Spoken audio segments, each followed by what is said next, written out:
So, born with the birth name Debo Adedayo, hails from Lagos State, born to a family of 10.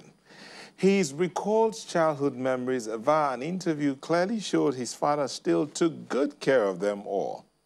However, Mr. Adedayo won't be complete without discussing his career journey and educational rifts.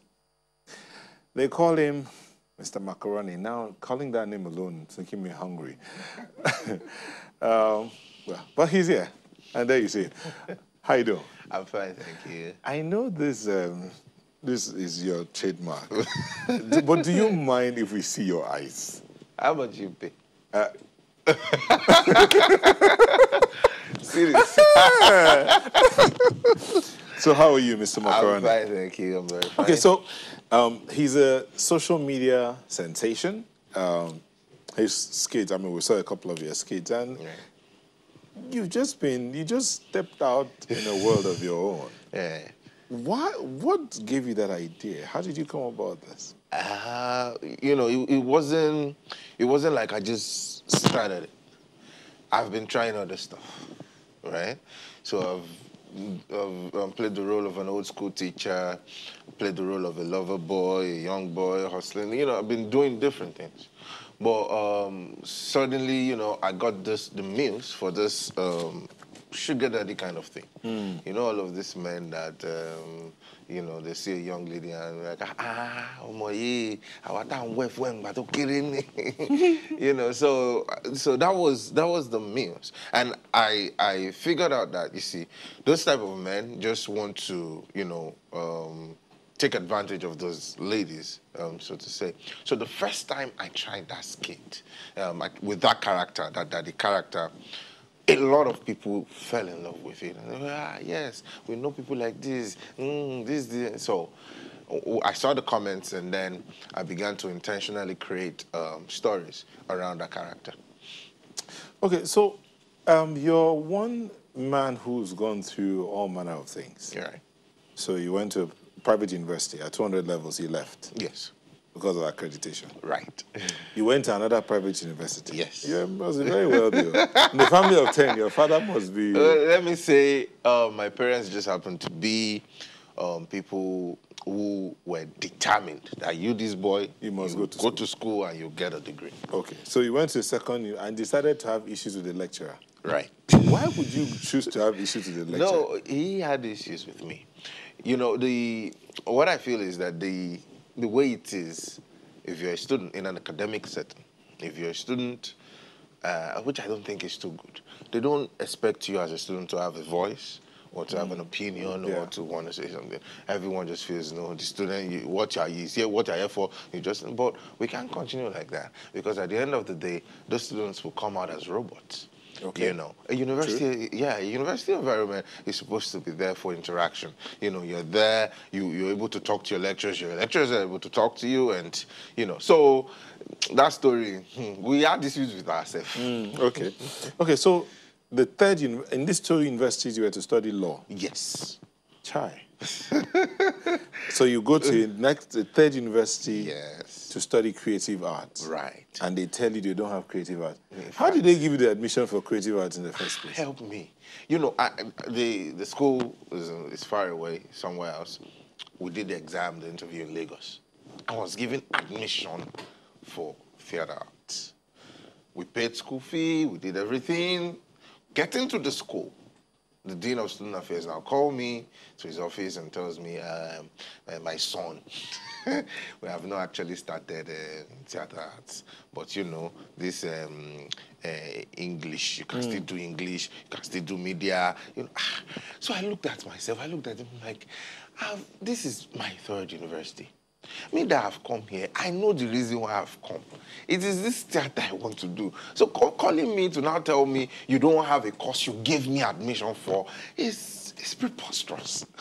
You know, I don't understand. So that was how that one went. Okay, so you now get to a fourth university. Right. And you're expelled. Yes. After I've finish exam after Wait, after you had finished your I exam? finished my exams, defended my Final project. exams and everything? Yes, defended my project, gotten my results, you know. But, you know, of course, you know, I was a student union association president. So let me just say misunderstanding, because now we're all good. I've Okay. settled.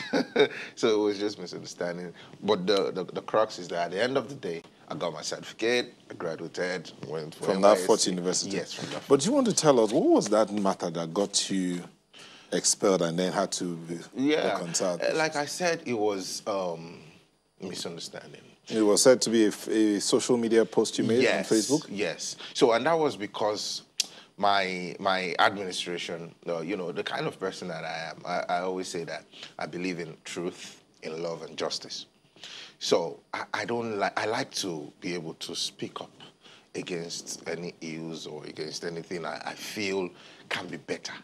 You know, when we criticize then as president, when I would say, this is not too good, it's not because I do not like the management or because I do not like the school. It's because I'm working with you to help make the school better, you know, as it should be. I always say, there's no amount of advert you can do to sell a university. It's the students. The students are the one that will sell the university for you. Whatever they tell people outside, whatever they tell their parents, their friends, oh, my school is so lovely. That's what sells the school. So it was just me trying to, but you know how when our guys feel maybe the boy is too aggressive, he's too arrogant, he doesn't listen, he doesn't want to work with us. So when I now finished, you know, that was me. That Facebook post was me putting out my mind in a way, you know. Of course, like I said, you know, when we settled, I said, yes, I don't think the words used were too good, you understand. But in the long run, you know, we've been able to settle. Right now, I have good relationship even with my ogas at the past, those that we had issues with, and we're all good. We're all sorted out. So what did you study eventually? Theater arts. Theater arts. Yes. And you're glad you did? Because that's you know, that's always what But you always wanted to study law. Yes. So how are you going to do that it? law? You see, theater has been inside me, right from as early as I can remember. You know, I would go about mimicking pastors, you know. So when I wanted to go to school, because of my personality, someone who believes in truth, love, and justice, I said, okay, it wouldn't be bad to do law. In a way, I think you already know this theater thing. Just do law, and then you can still be doing your theater. So that was the history with the law. Like, okay, let me just get a law degree. So are you going to go back to study law sometime? Honestly, right now, I'm not so sure. I'm not Why? so sure. Because the money has started rolling in? But trust me, if I want to go back to school, it would now be to learn about, to advance my craft in different orders. So how do your parents take this creation of yours? Oh, trust me. They've been ever supportive. They've been anything, you know, for all of us in the family, anything that you have decided to do, anything that you pick to do, my parents are just, you know, go ahead, and then they support you. And now that everything is like this, they keep calling me, we keep talking, they keep praying for me, and it's obvious that they're happy for my growth. And so we understand you're born into a family of 10. right. What's your position? 9. So you have just one person behind you. Right. So what do your other ones think about? See, we are just one big happy family, you know. And from time to even but right now the truth is, I hardly, which worries me in some kind of way. Right now, I don't have so much time for my folks, my friends, and everything, because the work and everything. But they still always find time to, oh, you hope you're resting, hope you're doing. So we still, everyone is happy. You chose this creation of yours. What's his name again? What's his name? What's the name you gave your creation? Mr. Freaky Freaky. We can just say father figure. Okay, Daddy, that's what they call it. Yeah, that's Daddy. So this creation, Daddy, that you created, yes. How did you come about it? You said you thought about the sugar daddy thing. And yes, you thought because it's something I've seen a lot. movies, even day-to-day interactions with some of the big men, this and that. You know, sometimes you see some of them, maybe they are, you know, they're in a joint and everything, and the girl is like, no, yeah, how much they sing? How much they sing?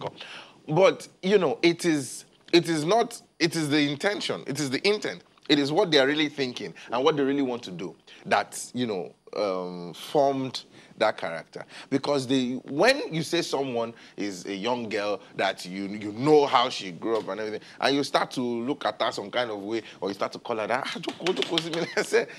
you've gone out of a father figure, and now you've become something else that is not so appropriate.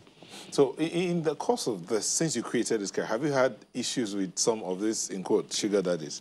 Actually, no. You see, because you've opened up their ways. Yes, but the truth is, most of the elderly men I see, when they see me, they say, you are not serious. You know, it's all fun, and you know, they just laugh over it. You know, so I don't think I've not actually had any issue with any one of them saying this. No, when they see me, some of them will even do some of my gimmicks, and it's always funny. But do you think you're making an impact?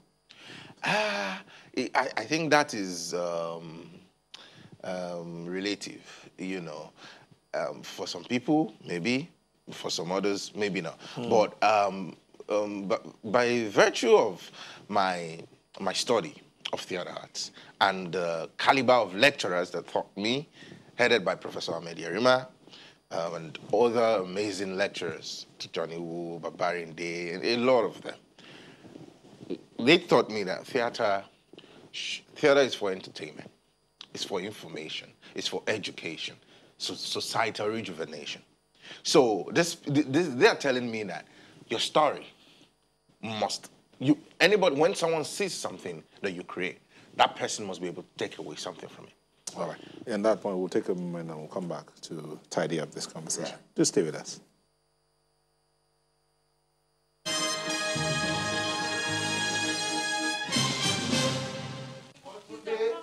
Around. See, that you're going to love him. I promise this is the last one I'm going to. You promise so? You promise so? You love him. Oh yeah, God, go share mommy. God bless you.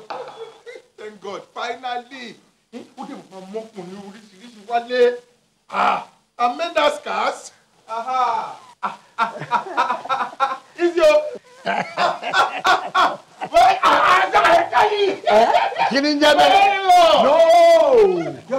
No. I am the one to do that. No. Stop it. What's your problem? How will you allow your husband's father come and be frustrated for me? No, you are not getting it, my father.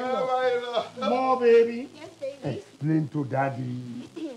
Daddy makes me daddy. Exactly. You know, the baby me. I'm sorry. You know, I wanted to get angry just now. For another few saying, calm down. Because you know this internet today, she will come hide camera somewhere. You want to prank your father. I'm come on. Talk to me. I said, where's the husband? Go. I know this is his father here already. Oh, I am your son-in-law. I am the husband of your daughter. Yeah. And I am going to take very good care of her. Oh, I told you, But today, you are playing with me and it's getting expensive. I don't like it. You don't share now. I said, where's your husband? I am here. Huh? Dancing time? Oh, come on. I don't know, man. But today, look, I'm going to come back to you. I'm coming. So, for today, you mean you're serious about bringing this person to me? This is the person out of all the men in this world. This is the person, this whole cargo. Father-in-law, don't ever call me Okago. Look, if you are trying to see my head to this place, yes, it might look as if I'm old. But from here, down, inoquity. Inoquity, you're not doing. Hey, look, do you think I'm here? I'm playing games with you? Daddy, Daddy, please. Look, ask about me. I'm dangerous. I kill people like me. Wow. I will defend my own love too. Daddy, Who's that? Daddy, calm down, Daddy. Daddy, wait. Daddy, Can you see my Daddy, wait. uppercut? No, Daddy, wait. Daddy, wait. I'm Daddy, set wait. for you. Daddy, wait. Daddy, wait.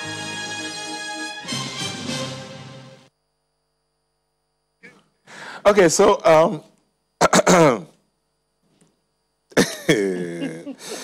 father figure. So these words, Right. you coined words like phrases like "you're doing well," Yeah. "freaky freaky." Ricky, Oing. fantabulous. Where did you get? I mean, how did you come up with these things? Honestly, if I say I know how, I would be lying. I want to say, you know, I don't know, because I'm on set and when I'm acting. In fact, when I script all of these things down. You script them yourself? Yes. Okay. So when I write them and I script them down, most of what I eventually do while we're on set is not what I script down. Because it is when we're actually filming that the other stuff will now start coming. So you don't script your dialogue? I do, especially when I want to feature the top shots likes of Prince Jide Kosoko, and I need them to see what the entire. But you know, drama is beyond that. So when you get on set, when you're actually performing it, then other things will begin to come to life. So most of those phrases, you know, I remember working, and all of a sudden something else will just. But then they stick. You tend to use them. Yeah, and that is because the audience are always jamming me. So till now, in as much as I want to still reducing the way I say you're doing well, till now you see comments like, you do not say you are doing well here. Some will say, I did not hear oing. Some will say, no, freaky, freaky. So even as I want to, you know, I'm creating different series now, especially the in-law series now. I'm doing that one newly. Some other people will still come and say, hey, no, we did not say freaky, freaky. Some people, you know, so I've come to realize that, of course, father figure is known for something. Exactly. So a lot of them just want to hear this. Some of them, if they don't hear this, they are not happy. Some will say the way you remove your glasses. If I don't remove the glasses like that, it's a problem for some people, you know. So it's just been like that. But we're in a pandemic, and you're sort of like riding on the wave of the pandemic and taking advantage of it. How are you doing that? Well, you know, I like to say that for drama, society creates the basic raw materials for any artist to create his or her own art, right? So right now we're in a pandemic. Something that's never plagued the world has come. So for the artist, you need to look at the environment and then study what is going on, and then use what is going on to create your art.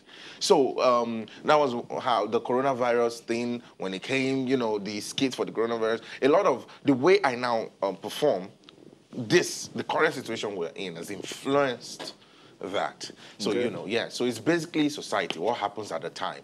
That. Why did you choose Mr. Macaroni? Did I even choose Mr. Macaroni? No.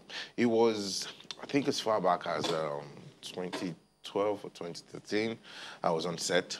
Face to face, extra, playing the role of an extra, you know. So at the time, the character that I was playing was nameless. You know, these characters are just supposed boy 1 or boy 2. So, but the director now wanted for the character to have a name. So he just, when I was about going on set, he just said, give yourself one name there now. And from nowhere, I just said, Mr. Macaroni, with the mindset that it's a comic. What we're doing is a comic, and Mr. Macaroni is supposed to be one happy, jolly fellow. So I just said Mr. Macaroni. And since then, stuck. Yeah, stuck. So what are your plans for the future? You know, it's by God's grace. For me, I always say that this that I'm doing right now is all I've always wanted to do. It's where I see myself. Entertainment, performing, and all of that. So I think we can only, by God's grace, we can only continue to evolve. You know, I want to create several other characters. I want to bring in as many creatives, as many talents that I can bring in. You know, by God's grace, the platform is there already. So it's going to be a great thing to see other people, other amazing talents. The country is blessed with a lot of talents. So it's going to be a thing of joy to see other talents come up and do their own thing. Not what I'm doing, another thing. And of course, I plan to do series. Movies, plans are emotion, and I know by God's grace. And all of it to make people happy. Well, and while we're making people happy, fulfilling my dreams. And educating the ladies against freaky freaky. I'm trying not to use the phrase.